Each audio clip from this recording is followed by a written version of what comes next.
بسم اللہ الرحمن الرحیم۔ السلام علیکم دوستو۔ ادائیگی قرض کا عجیب واقعہ۔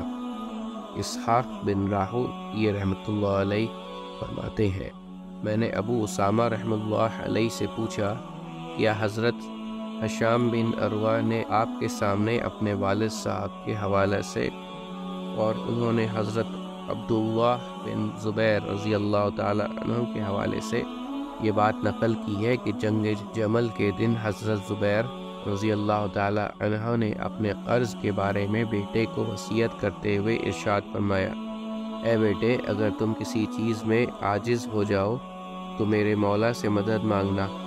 حضرت عبداللہ کہتے ہیں، اللہ کی قسم میں نہیں سمجھا کہ آپ کی مراد کیا ہے، حتیٰ کہ میں نے کہا، اے ابا جان، آپ کا مولا کون ہے؟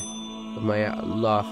حضرت عبداللہ کہتے ہیں، میں جب بھی مشکل میں پڑا تو میں نے کہا، اے زبیر کے مولا، اس کا قرض ادا کر، تو اللہ تعالیٰ نے اس کا قرض ادا کر دیا۔ پھر حضرت زبیر رضی اللہ تعالیٰ عنہ اس حال میں شہید کر دیے گئے کہ آپ نے کوئی درہم و دینار نہیں چھوڑا مگر غابہ کے کچھ زمینیں اور مکانات، اور آپ پر جو قرض تھا وہ اس طرح کہ کوئی آدمی آپ کے پاس مال امانت رکھنے کے لیے لاتا تو آپ فرماتے، امانت نہیں، قرض ہے، کیونکہ مجھے اس کے ضائع ہونے کا اندیشہ ہے۔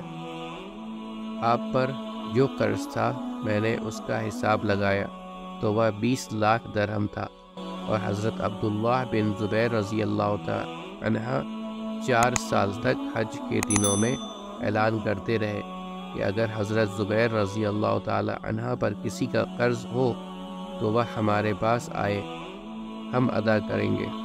جب 4 سال گزر گئے تو باقی ترکہ ورثہ میں تقسیم کیا گیا۔ حضرت زبیر رضی اللہ تعالی عنہ نے 4 بیوہ چھوڑی اور ہر ایک بیوہ کا حصہ 12 لاکھ درہم بنا۔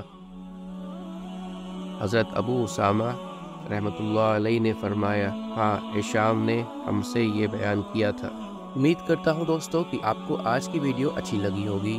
اگر آپ کو ہماری ویڈیو اچھی لگی ہے تو ویڈیو کو لائک ضرور کریں، اور مزید اس طرح کی ویڈیوز دیکھنے کے لیے ہمارا چینل سبسکرائب کر لیں اور دوستوں کے ساتھ شیئر کرنا بھی مت بھولیں۔ اللہ آپ سب کا حامی و ناصر ہو۔ انشاءاللہ ملتے ہیں اگلے ویڈیو میں۔